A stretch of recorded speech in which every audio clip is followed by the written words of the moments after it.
All right, welcome to The Explainer. Today we're tracing an absolutely massive domino effect, the one that turned America from a completely ignored wilderness into a global superpower.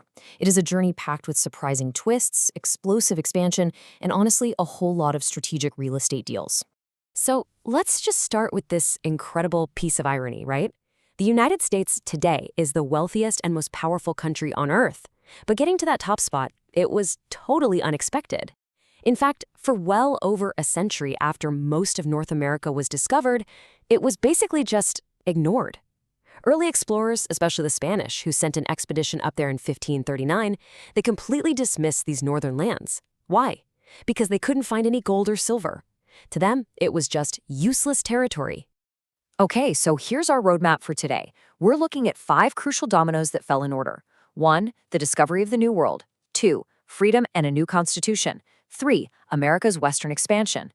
4. Civil War and division. And finally, 5. The rise as the world power. Let's get right into it. Domino number 1. Discovery of the New World. Now, this perfectly captures the early mindset. When Christopher Columbus first sailed west in 1492, he genuinely thought he was going to find a trade route to Asia. He definitely didn't find the spices he was looking for, but he did go back and tell the King and Queen of Spain that the locals in the Caribbean had a whole lot of gold. And that promise alone was enough to ignite the entire Spanish Empire. They focused all their energy down south, which left North America largely untouched. So how did England finally get into the mix?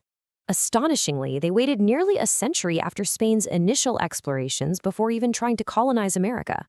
Their very first attempt in 1585 at Roanoke, North Carolina, notoriously vanished without a trace while England was distracted fighting a war with Spain. But they tried again. Jamestown finally succeeds in 1607, and shortly after that, the Pilgrims arrive in Plymouth. Now, these Pilgrims were incredibly strict Christians. They actually banned things like gambling and even celebrating Christmas. But their arrival sparked a massive wave, and pretty soon the East Coast was rapidly filling up with British colonies. Now get this staggering population mismatch during the mid-1700s. The French had claimed the entire middle of North America. They called it New France, but they only had about 60,000 people living there. They allied with Native American tribes, which led to the French and Indian War. But when you compare that to the British colonies, which had a booming population of over 1 million people, the eventual British victory was highly predictable. Following that win, Britain gained huge tracts of land from France and completely redrew the map. That British victory triggered our second domino: freedom and a new constitution. The crucial point to remember here is that wars are incredibly expensive. Britain had amassed a massive war debt helping defend the colonies, and they decided, the colonies should pay for it through heavy taxes. The colonists were absolutely furious. They argued that they had always pulled their weight, and more importantly, they demanded to know how they could possibly be taxed without even having the right to vote in Parliament. This huge disagreement over taxes quickly escalated into a fight, and that fight morphed into a full-blown revolution. It's really fascinating to look at the actual steps it took to build the nation, because declaring independence on July 4th, 1776, was literally just step 1. They then had to actually win a grueling 5-year war against Great Britain. But even after winning, they hit a massive wall. Their first attempt at a government completely failed. The 13 colonies were basically acting like 13 disorganized independent countries. Realizing the whole experiment was failing fast, the founders scrapped it and wrote a brand new constitution to create a strong, functioning federal government. That ultimately led to George Washington's election as the first president in 1789. Which brings us to domino number 3, America's Western expansion. In a totally wild twist of fate, the story of American expansion heavily involves Napoleon Bonaparte. Napoleon had actually taken back the massive Louisiana territory from Spain, and he was dreaming of building a huge empire in the Americas. But he needed to invade Britain. He realized that if the Americans found out about his grand empire plans, they might actually side with the British. So Napoleon makes a drastic pivot. He decides to abandon his North American empire entirely and sell the land to the Americans. This ensured their friendship and, most importantly for him, funded his European wars against the British. And the price tag for this massive chunk of real estate? Just $15 million. With the Louisiana Purchase, America literally doubled its size overnight. And honestly, they desperately needed the space. At that time, the average American family had 7 children. That meant the U.S. population was explosively doubling every 20 years.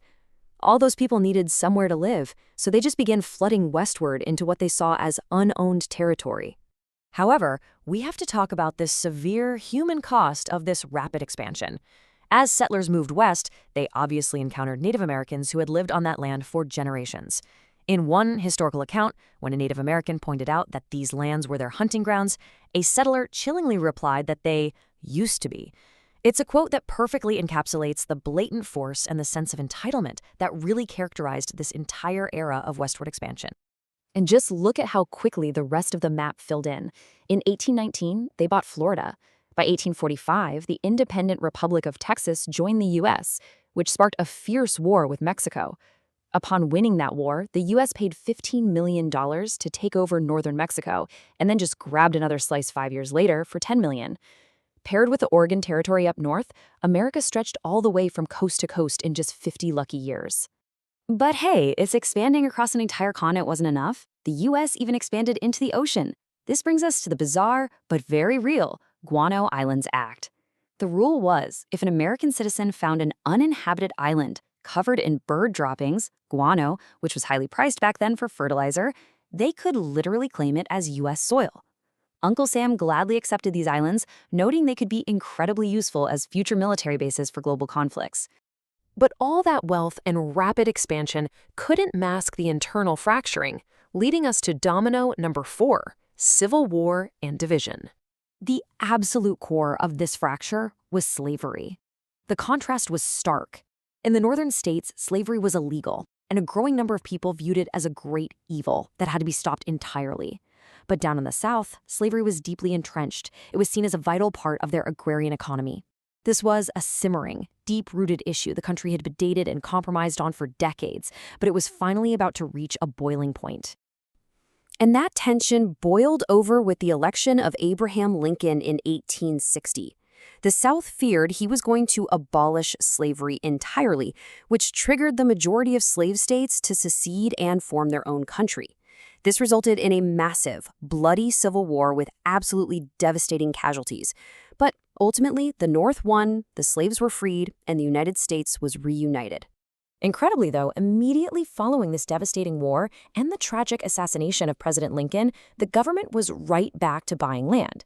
Secretary of State Seward actually survived an assassination attempt the exact same night Lincoln was killed, and shortly after recovering, he's casually haggling with Russian Minister Stowell over Alaska.